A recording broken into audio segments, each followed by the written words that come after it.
Okay, we're back. Ladies, these are your answers. Enable the audience to do something after they read the document. That's very expository, right? You want to inform them. They need to do this. But what else are we, what kind of writing are we doing there too? Persuasive. Okay. Yeah, you could be. It could be. Yep. Is it kind of functional too? Yes, that is functional as well. Yeah. Right? Again, it depends, right, on the context. Are we writing an email? Are we writing a bigger document? Or what are we doing? Prevent or achieve something. What kind of writing? Functional. Yeah. Could we say persuasive as well? Sure. Yes. Yeah. I was thinking persuasive. Yeah. Yeah. So again, it depends on the context, the situation, right? What is it you want to do with your writing? Change the audience's behavior. Here I would argue that there's a better fit. I mean, expository works, but so we talked about subgenre, right? So we have expository, that's the grandpa, and then what's one of the kids of expository? Persuasive. Persuasive, yeah. So if you want to change the audience's behavior, you might give them a bunch of information and reasons why, but you're going to use some persuasion in there, which is a kind of expository writing.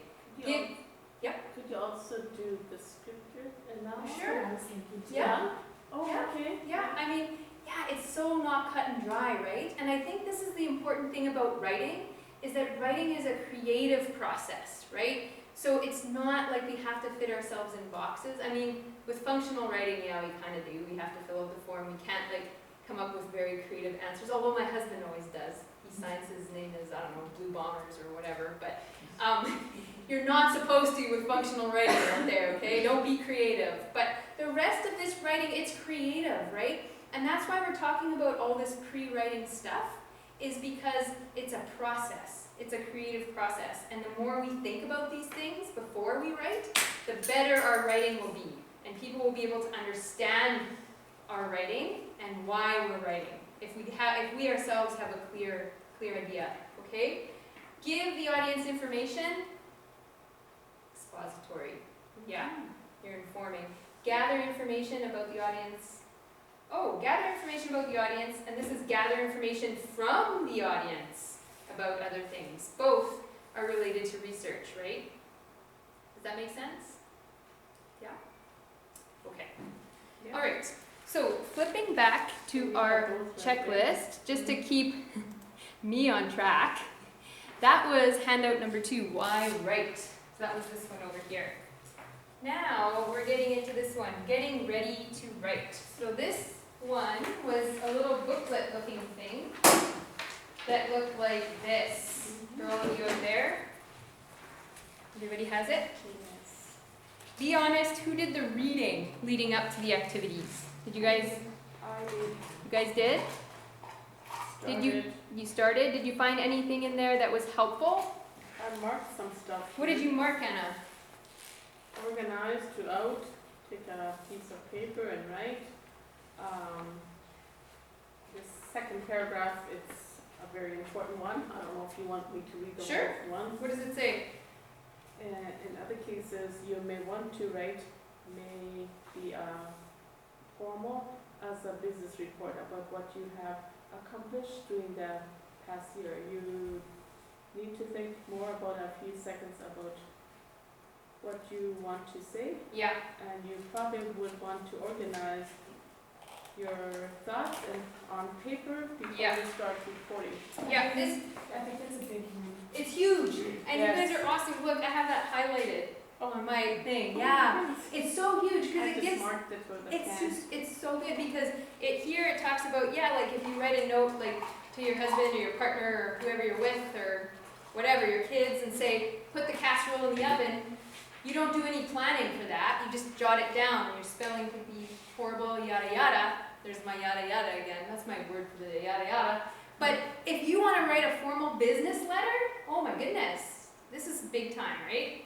You gotta think about what do you want to say in this letter, right? Maybe it's a letter of complaint to somebody and you want to have your reasons, you want to have everything ready. So you want to do your brainstorm and then you want to organize. Yeah, really super important stuff. Anybody else? I feel like what you want to say does not change, but how you say it does. Yeah. Yep. Exactly, right?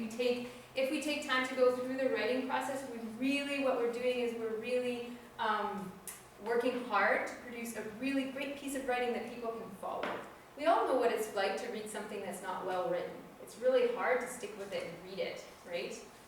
Anything else that caught your attention?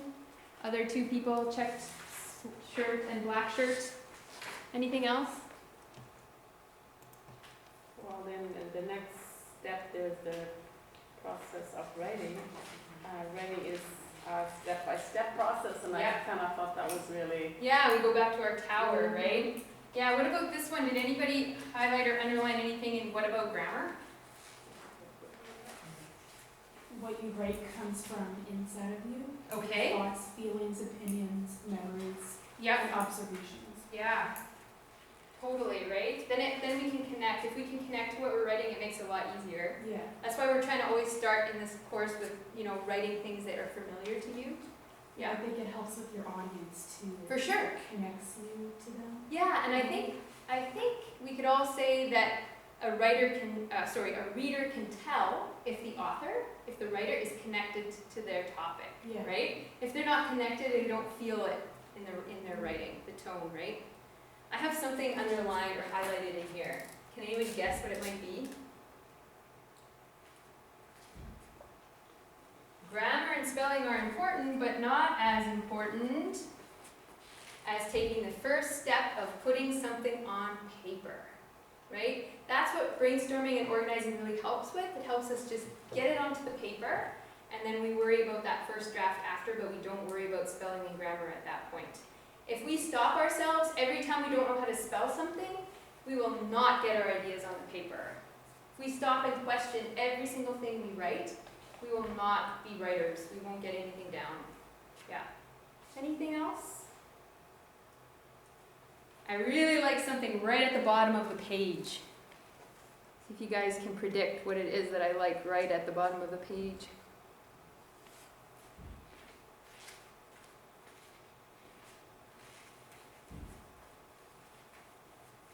Finally keep writing. Finally, keep writing. Yeah. But How do you learn how to ride a bike? By talking about the parts of the bike? Oh, Trudy's like she's gonna use this one again.